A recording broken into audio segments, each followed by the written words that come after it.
Halo semuanya, Assalamualaikum warahmatullahi wabarakatuh. Saya Nadia Reva akan menemani podcast Universitas Darul Ulum kali ini. Jadi kita akan membahas tema yang sangat lekat dengan keseharian kita, apalagi buat teman-teman yang punya kewajiban ganda sebagai pekerja dan juga sebagai mahasiswa. Topik kali ini adalah burnout dan self-care.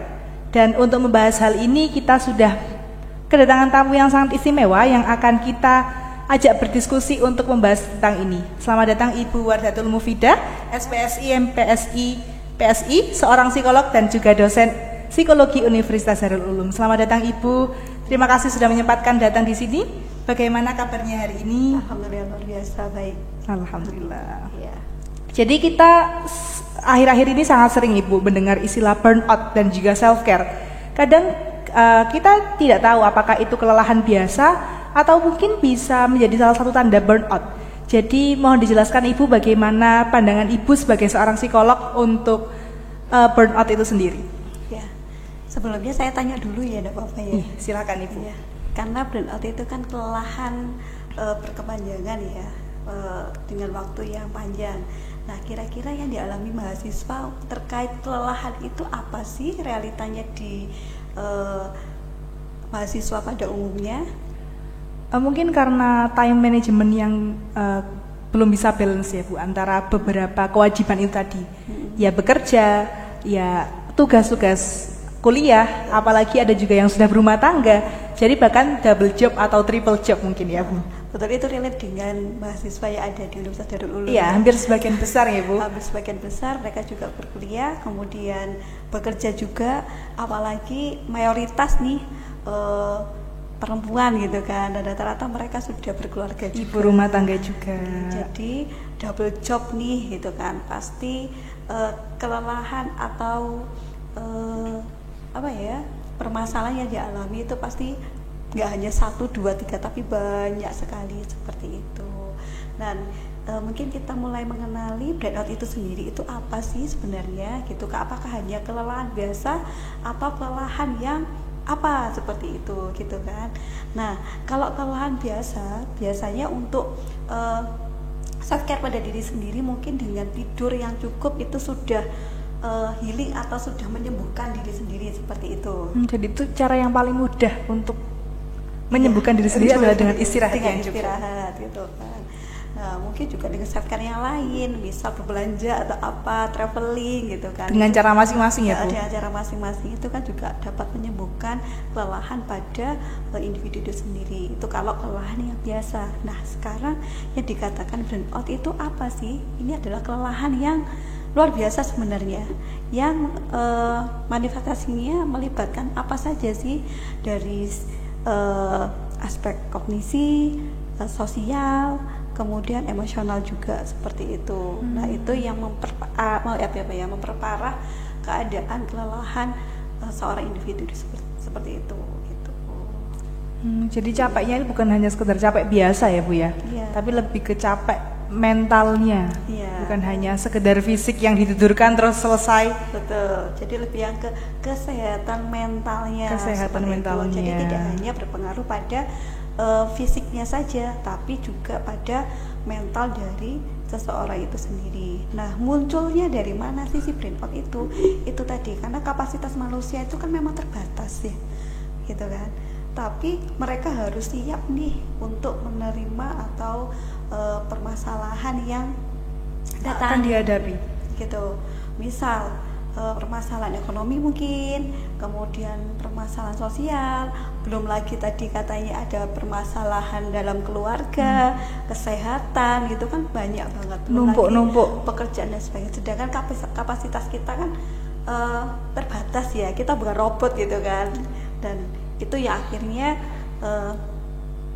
membuat kesehatan mental seseorang itu menjadi lelah. Jadi tidak hanya lelah fisik saja, tapi lelah yang memang tidak kunjung sembuh kayak gitu kan, bukan sembuh sih, maksudnya disertai dengan yang namanya emosional atau mental itu sendiri. Kalau gejala-gejalanya apa saja Ibu yang bisa kita deteksi lah sedini mungkin agar kita mengetahui bahwa oh ternyata aku sedang burnout nih, ternyata aku waktunya break nih, break untuk waktu yang cukup lah. Ya. Jadi saya menyimpulkan ada 7 ciri-ciri burnout itu sendiri ya. Ada 7. Gitu. Ada 7. Yang pertama adalah, jangan lupa dicatat teman-teman, ada 7. ya, jangan ini juga nanti kita juga jangan-jangan saya ini kayak gitu. Self diagnose. Ya. Tapi jangan sampai ke situ dulu, itu bahaya karena kalau kita self diagnose diri sendiri seperti itu ya. Yang pertama adalah kelelahan yang kronis. Apa itu kelelahan yang kronis? Yakni kelelahan yang memang tidak kunjung redanya atau turunnya. Tadi sudah saya bilang kalau kelelahan biasa itu mungkin kita dengan istirahat, dengan tidur siang atau dengan traveling, tapi capek atau kelelahan itu sudah sembuh dengan diri sendiri atau healing dengan sendirinya seperti itu. Tapi kalau yang burnout gitu kan, kelelahannya ini tidak kunjung reda gitu kan, sehingga sampai menimbulkan yang namanya emosi yang tidak stabil seperti itu. Karena kelelahan yang tak kunjung reda itu jadi emosinya mudah. Ya, jadi misalnya kok setiap hari kok saya sudah melakukan istirahat yang benar, kemudian menjaga makanan atau kesehatan yang tepat seperti itu kan, tapi kok masih lelah ya, misal seperti itu bisa jadi tanda dari kelelahan yang kronis itu tadi seperti itu. Kemudian ditandai juga dengan tidak pedulinya dengan diri sendiri. Tidak pedulinya diri sendiri seperti apa ya, kayak gitu kan. Tidak peduli dengan diri sendiri itu misal nih, ya seenaknya sendiri. Misal istirahat ya kurang kayak gitu. Mungkin yang bermasalah dengan yang namanya tidurnya yang bermasalah. Kemudian membiarkan atau biasanya sih kalau orang-orang yang sibuk atau sudah numpuk nih pekerjaannya, biasanya kan menunda untuk makan atau apa seperti itu juga termasuk dari tidak peduli dengan diri sendiri. Oh, berarti hak-haknya tubuh ini tidak terpenuhi. Betul. Hak-haknya. Kemudian ada yang ketiga ya, kemudian ada produktivitas yang menurun pada diri sendiri seperti itu. Produktivitasnya menurun. Ya contohnya misal performa dalam pekerjaan kayak gitu kan, itu yang menurun seperti itu. Jadi tidak ada semangat atau motivasi dalam melakukan kegiatan sehari-hari seperti itu. Yang seharusnya menjadi prioritas tugasnya, akhirnya produktivitasnya menurun karena kelelahan tadi. Betul. Sumber awalnya adalah kelelahan mental tadi. Ya, betul. Kemudian yang keempat adalah emosi yang tidak stabil. Nah, tanda dari emosi yang tidak stabil itu apa? Misal mudah tersulut emosinya. Masalahnya sebenarnya sepele, tapi dia mudah marah, mudah cemas kayak gitu. Mudah kalau di psikologi kan ada yang namanya somatoform ya, atau bahasa umumnya biasanya dikatakan dengan psikosomatis kayak gitu. Jadi yang langsung ngefek ke fisik seperti itu.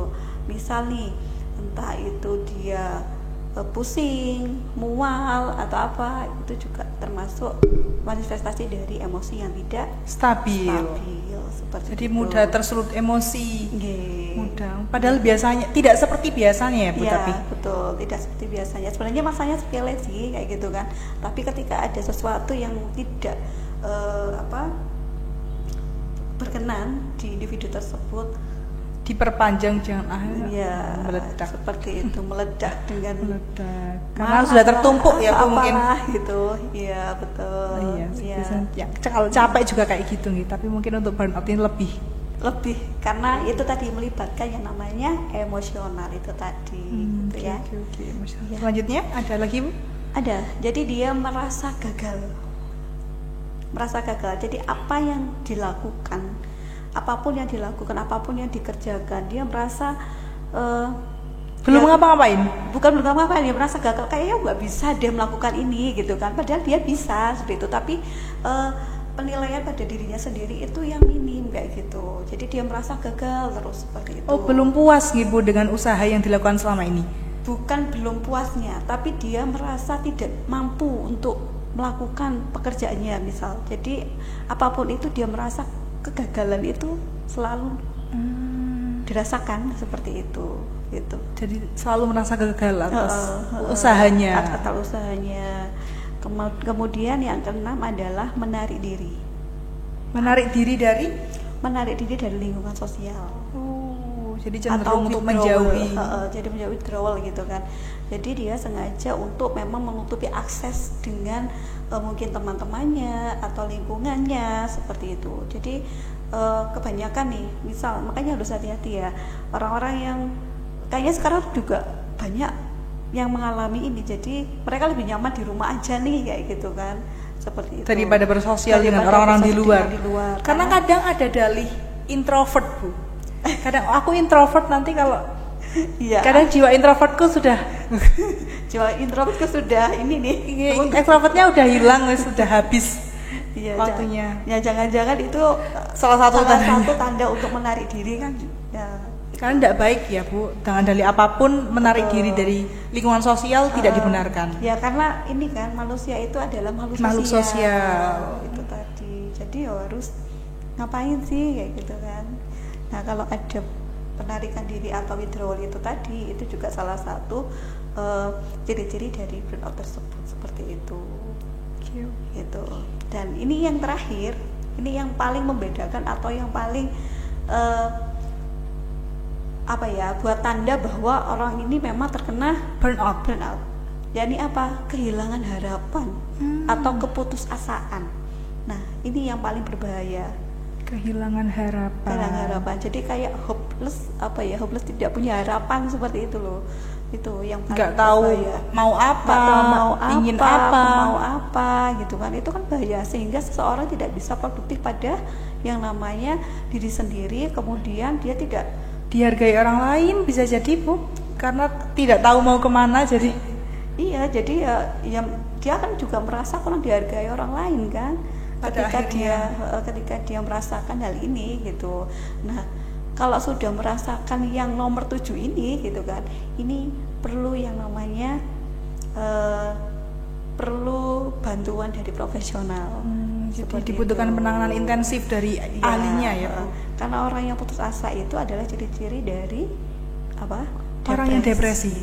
Betul. Jadi butuh orang-orang yang profesional di bidang menangani ini seperti itu. Tapi kan juga nggak harus ke psikolog atau psikiater gitu ya.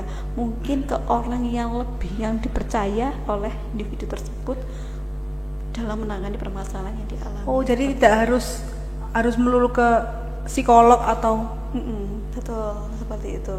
Jadi mungkin dengan mencurahkan ya Bu, mencurahkan permasalahannya, barangkali dibantu. Iya, jadi itu tadi 7 ciri-ciri dari burnout itu tadi. Jadi teman-teman mungkin ketika ada salah satu dari ciri-ciri yang tadi disebutkan tadi, ini perlu diwaspadai ini pada diri sendiri gitu kan. Apalagi ya biasanya mempunyai permasalahan di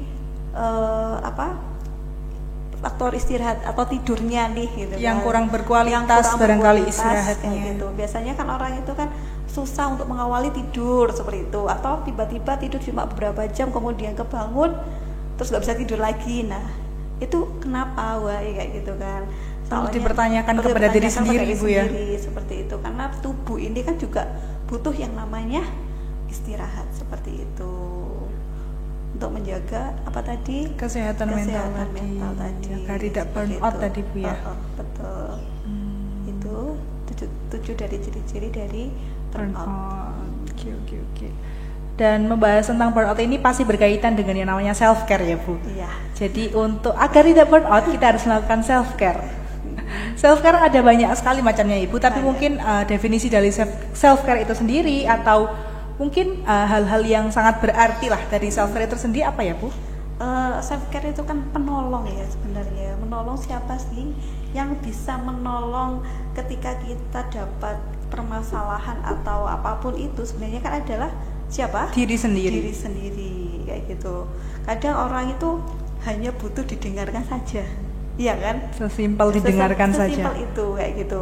Nah Itu dari kalau dari apa pengertian dari self care itu sendiri ya. Kemudian kalau untuk mengatasi dari gejala atau ciri-ciri dari burnout tadi, saya ada punya rumus nih. Oh, sudah ada rumusnya, teman-teman. Hanya 3 aja, mudah kan, ABC sebenarnya seperti itu. A, acceptance itu penerimaan diri. Oke, saya sekarang waktunya istirahat gitu kan. Saya sekarang waktunya evaluasi pada diri sendiri. Itunya dimaksud dengan acceptance itu tadi. Karena pada umumnya orang-orang itu menolak kan. Oh, nggak apa-apa, kapasitasku masih bisa kok mengerjakan pekerjaan yang banyak. Saya ini multitasking kayak gitu kan. Biasanya perempuan nih, ya kan, menganggap bahwa dirinya itu adalah multitasking yang bisa mengerjakan semua pekerjaan apapun itu. Padahal belum mengerti kapasitasnya mungkin dikerjakan dulu ya. aja. Jadi acceptance atau penerimaan diri sendiri itu penting gitu kan. Jadi kadang kita berada di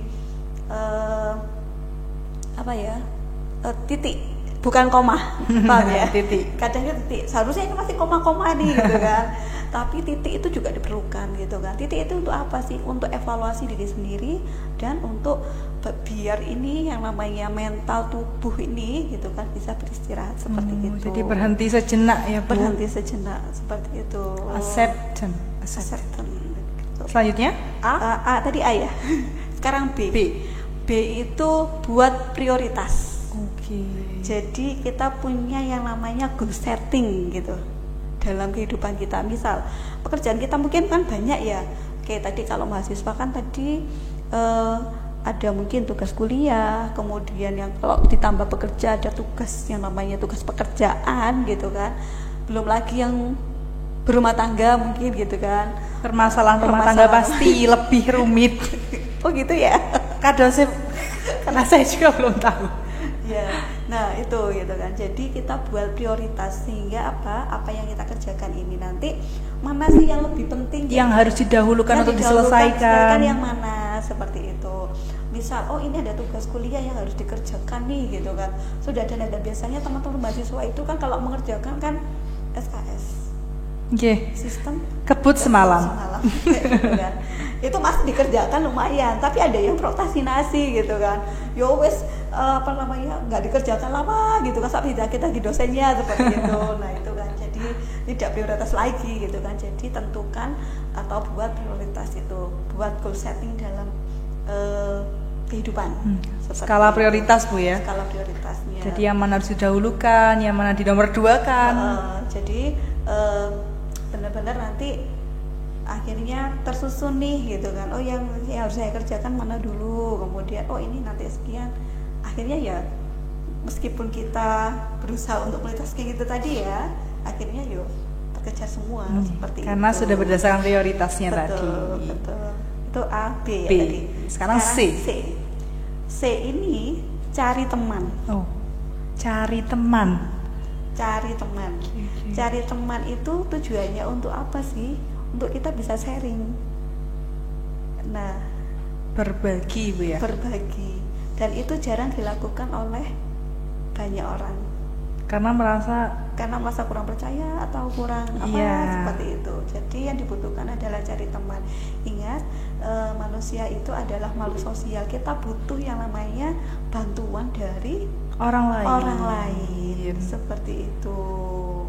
Jadi jangan menutup diri. Menutup diri. Nah, kalau menutup diri berarti tadi ada kategori ciri-ciri dari burnout tadi kan.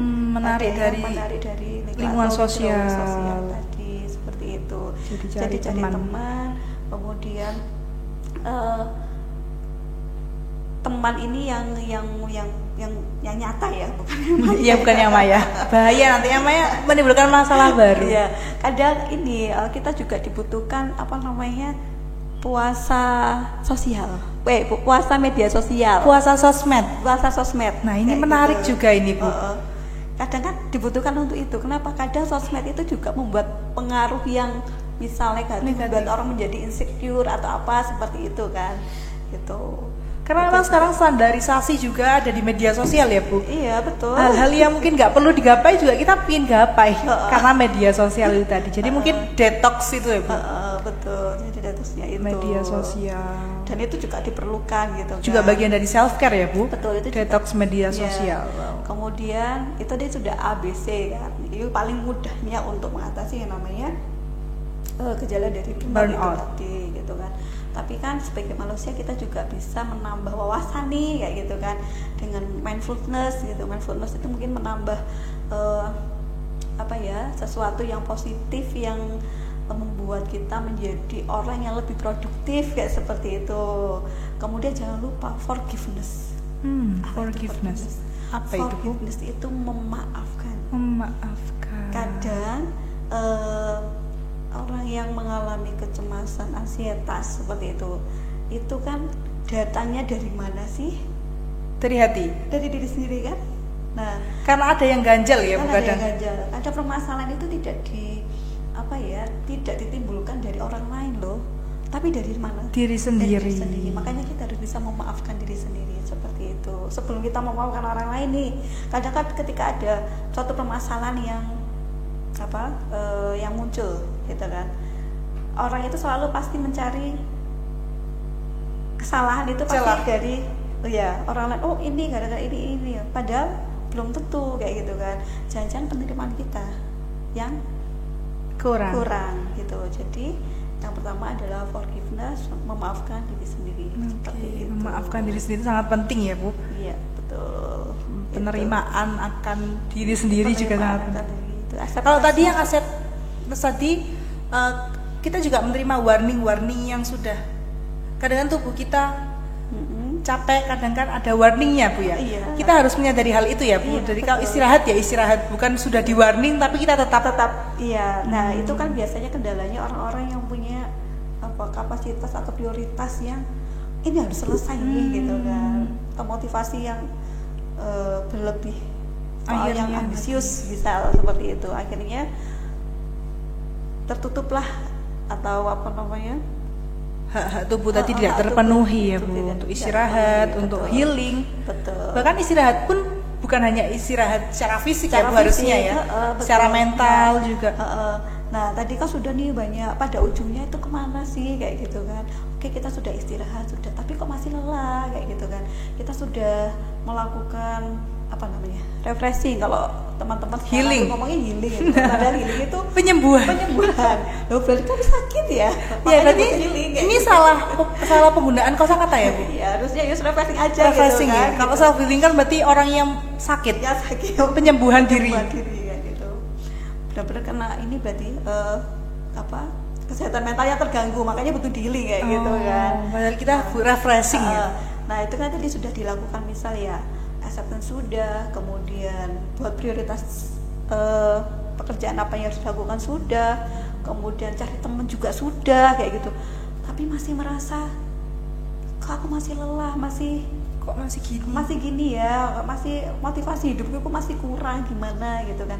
Nah inilah ujungnya. Siapa sih yang akan menolong kita selain manusia kayak gitu? Siapa kira-kira Nadia? Allah. Nah itulah endingnya itu nanti di sini. Jadi bercerita dengan orang lain yang kita percaya itu memang butuh, tapi tidak semua orang itu kan mampu untuk mendengarkan sampah-sampah yang kita keluarkan kayak gitu kan. Atau kita juga kurang percaya nih pada yang namanya teman atau lingkungan di sekitar kita seperti itu. Jadi kita gelar sajadah. Benar Bu, curhatkan saja gitu kan. Curhatkan saja di atas sajadah kita kayak gitu. Itu juga sangat menolong sih kalau menurut saya. Kembali lagi ke aspek spiritual Bu ya.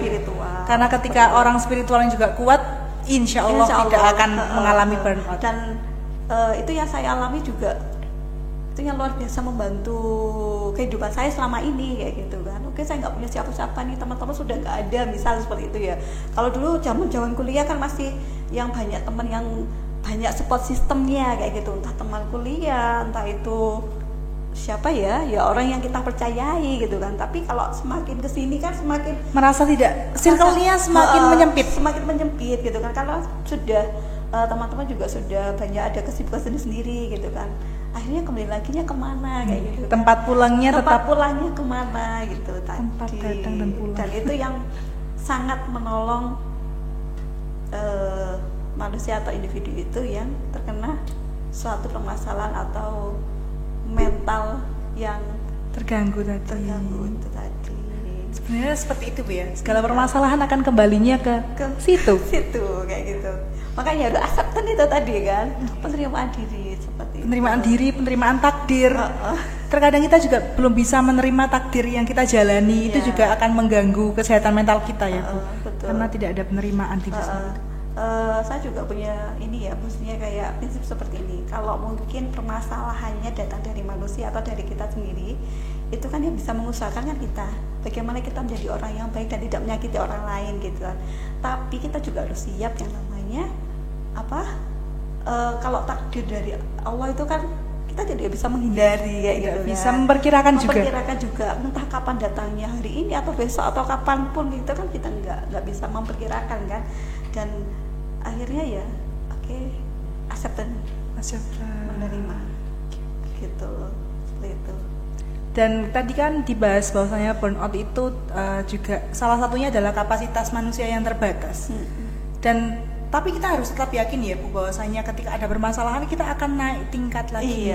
Akan kapasitasnya akan bertambah lagi. Jadi jangan gampang putus asa teman-teman. Karena seiring dengan permasalahan kita akan selalu naik kelas. Dan permasalahan itu kan yang kita hadapi hanya mungkin sekarang masalah kesehatan, sekarang masalah tugas perkuliahan atau masalah dengan sosial dengan teman-teman gitu kan. Kita kapasitasnya masih di sini nih gitu kan. Tapi dengan kita bisa acceptance tadi gitu kan, kapasitas kita lebih besar sehingga permasalahan kita lebih banyak loh. Bukan permasalahan kita banyak ya. Maksudnya space-nya, ruangnya lebih luas. Jadi tidak merasa sempit ya. Betul. Jadi untuk penerimaan diri ya sudahlah kayak gitu loh maksudnya. Wis tahu, wis ikhlas, wis tahu. Jadi ya ketika ada sesuatu permasalahan yang baru, karena sudah berpengalaman ya Bu. Biasa aja kayak gitu kan. Jadi jangan buru-buru untuk capek lah. Karena masih banyak yang lebih capek. Iya betul. Tapi nggak apa-apa, mungkin ya manusia juga memang selalu kan prinsip manusia mendapatkan kepuasan ya Bu. Iya betul. Jadi kadang kita juga merasa tidak puas dengan capaian kita ya, tidak masalah, tapi harus tetap tahu batasan dan hak-hak tubuh kita. Itu sebagai warning dari tubuh kita ya Bu. Kita sendiri. Jadi lelah itu kalau fisik gampang kayak gitu kan, gampang kita menyelesaikan dengan istirahat, dengan tidur mungkin sudah selesai kayak gitu kan. Tapi kalau sudah menyerang kesehatan mental kita, ini yang harus ditangani secara serius dan cepat kayak gitu. Karena apa? Karena kalau kita tidak bisa produktif pada diri sendiri kan akan merugikan siapa? Diri kita sendiri dan pastinya orang lain yang terdampak, apalagi orangnya di sekitar kita seperti itu. Kalau self care yang bisa mencegah kita untuk jangan sampai burnout nih Bu, apa ya Bu yang paling simple lah? Tadi ya shopping, melakukan hobi berarti Bu ya? Bisa. Intinya sesuatu hal yang positif untuk diri kita sih sebenarnya. Apa yang kita sukai. Me time seperti itu Bu ya. Me time itu juga perlu diperlukan untuk diri sendiri seperti itu. Gitu. Jadi jangan kerja. Karena kita bukan robot seperti itu. Ya dikasih jeda. Betul. Kita kan manusia ya, gitu kan. Jadi jangan berlaku seperti robot lah ini. Tapi itu tadi kalau burnout tadi kan saya belum menyampaikan ya. Burnout itu dampaknya nanti apa sih kalau sudah dari 7 ciri tadi sudah terpenuhi. Enak ya ngomongin. Sudah terpenuhi. Sudah tandanya sudah nampak tanda-tandanya. Sudah nampak tanda-tandanya akan mengurangi yang namanya empati dari individu atau manusia itu sendiri. Jadi empatinya menurun terhadap individu yang lain. Iya, jadi kan akhirnya yang berdampak kan nggak hanya diri sendiri, tapi orang lain. Orang-orang sekitar gitu juga kan. akan ikut merasakannya ya Bu. Kok sekarang jadi pemarah, kok sekarang jadi lebih cuek atau apa seperti itu kan. Gitu. Jadi benar tadi Mbak Nadia tadi tanya gitu kan, untuk mengatasi biar tidak terjadinya burnout itu bagaimana? Yaitu tadi kita melakukan hal-hal yang menyenangkan, misal refreshing atau apa seperti itu, atau sekedar bercerita dengan orang lain, kemudian menambah sesuatu hal-hal yang positif untuk kita. Sebenarnya kan banyak kan sekarang seperti itu. Seperti itu. Mungkin Ibu ada pesan untuk teman-teman, khususnya teman-teman Universitas Darul Ulum mahasiswanya, agar jangan sampai ada yang burnout lah. Monggo Ibu. Itu tadi sih sebenarnya sudah saya sampaikan. Jangan lupa triknya adalah ABC itu tadi. Itu acceptance, kemudian buat prioritas, yang terakhir adalah cari teman untuk sharing tentunya. Itu. ABC itu ya. Jika ABC. itu dilakukan, insya Allah nanti akan terhindar dari namanya burnout dan akan produktif pada kehidupan yang lebih positif secara psikologis tentunya. Gitu. Ya. Luar biasa ya Ibu, obrolan kita hari ini sangat membuka mata kita tentang burnout dan juga self care. Ya. Jadi buat kalian yang sedang berjuang di kuliah dan kerja, jangan lupa untuk selalu mendengarkan diri sendiri dan beri waktu istirahat yang cukup. Saya juga sudah merancang kata tadi.